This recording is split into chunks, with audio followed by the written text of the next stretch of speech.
안녕하십니까.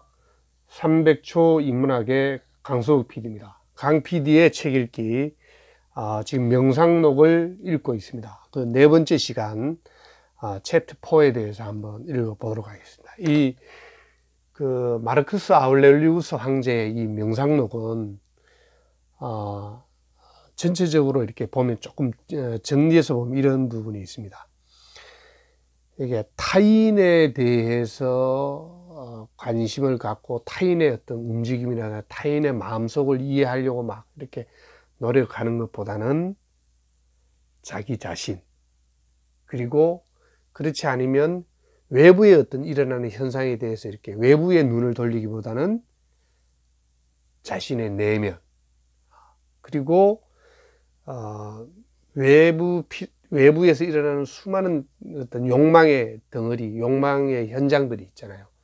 그거보다는 어떤 절제를 통한, 자신의 절제를 통한, 그리고 다른 사람들이 나를 어떻게 볼 것이냐, 어떻게 평가할 것이냐, 나의 명성에 어떤 이렇게 의존해 가지고 나를 가꾸고 다른 사람 눈치를 보고 이런 측면보다는 스스로 안온하게 스스로의 관점에서 겸손하고 자신을 명징하게 쳐다보는 이런 쪽으로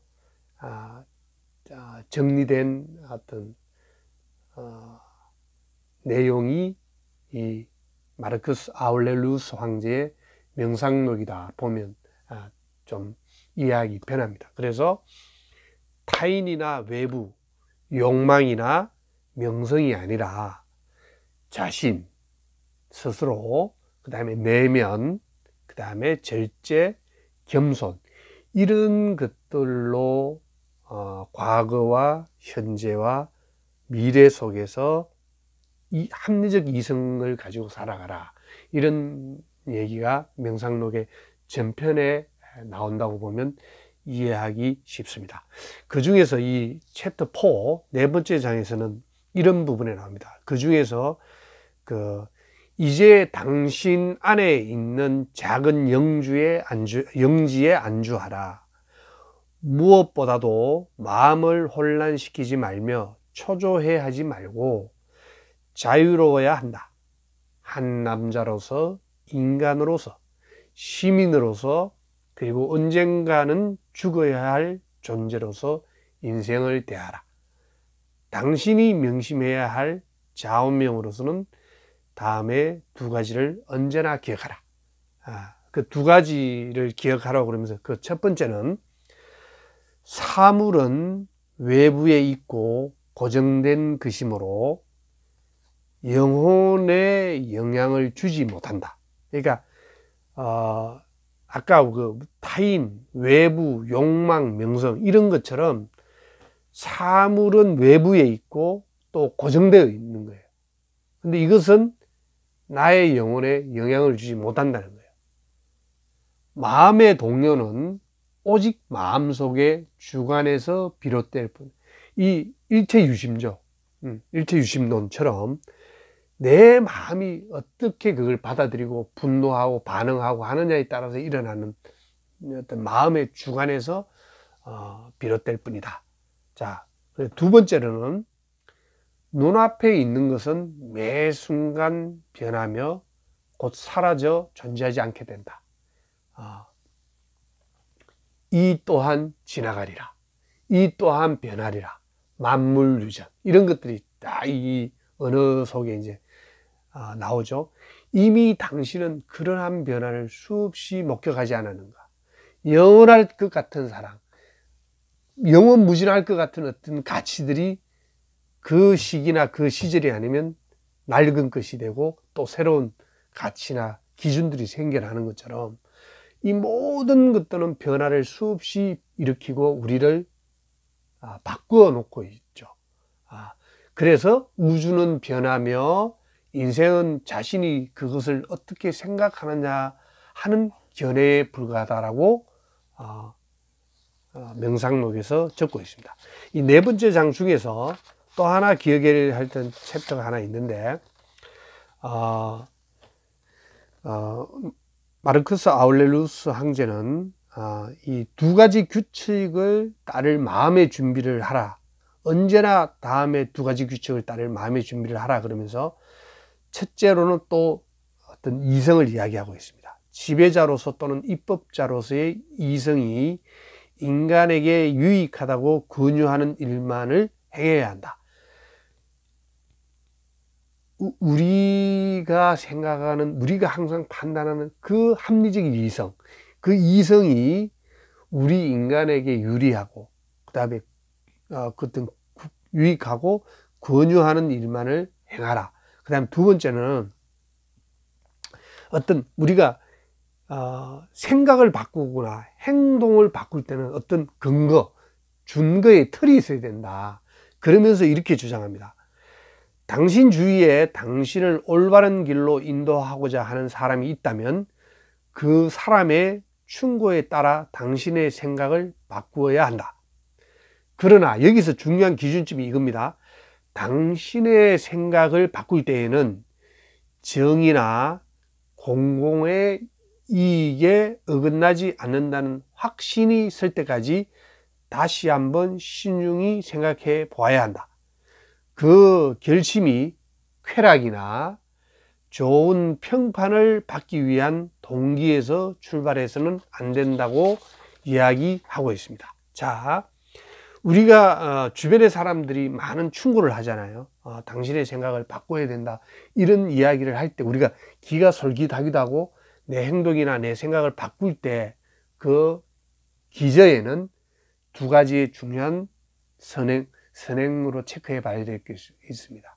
첫 번째가 정의로운가, 그 다음에 우리가 사는 공공의 이익에 어긋나지 않는가 라는 두 개의 확신이 있어야 된다.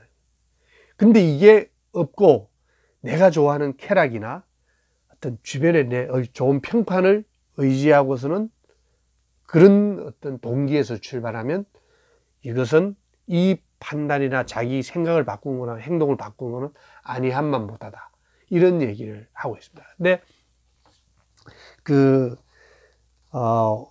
임마누엘 교수라고 경희대 국제대학원 교수를 하시다가 지금은 다른 데로 옮기셨는데, 이제 그분이 한 이야기 중에 되게 인상적인 얘기가 있었어요. 그분은 정부 단체의 어떤 의사결정 구조에 이렇게 들어가서 심사를 한다든지 정책 결정에 자문을 할 때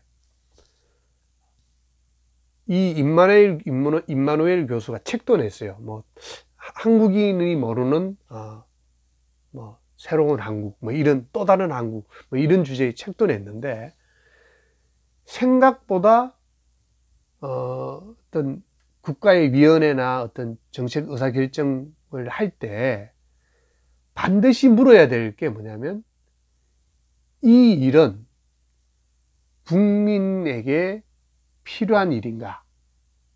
이 굉장히 정말 그 한 나라의 의사결정 정책은 모두가 국민을 위한 거잖아.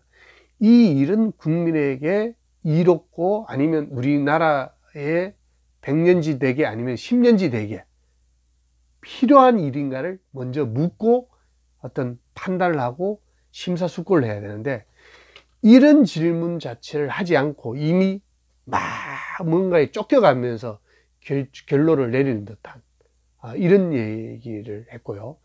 카이스트의 김대식 교수, 그 뇌과학과 이런 쪽 하시는 김대식 교수라는 분도 한 인터뷰에서 이런 식으로 얘기했어요.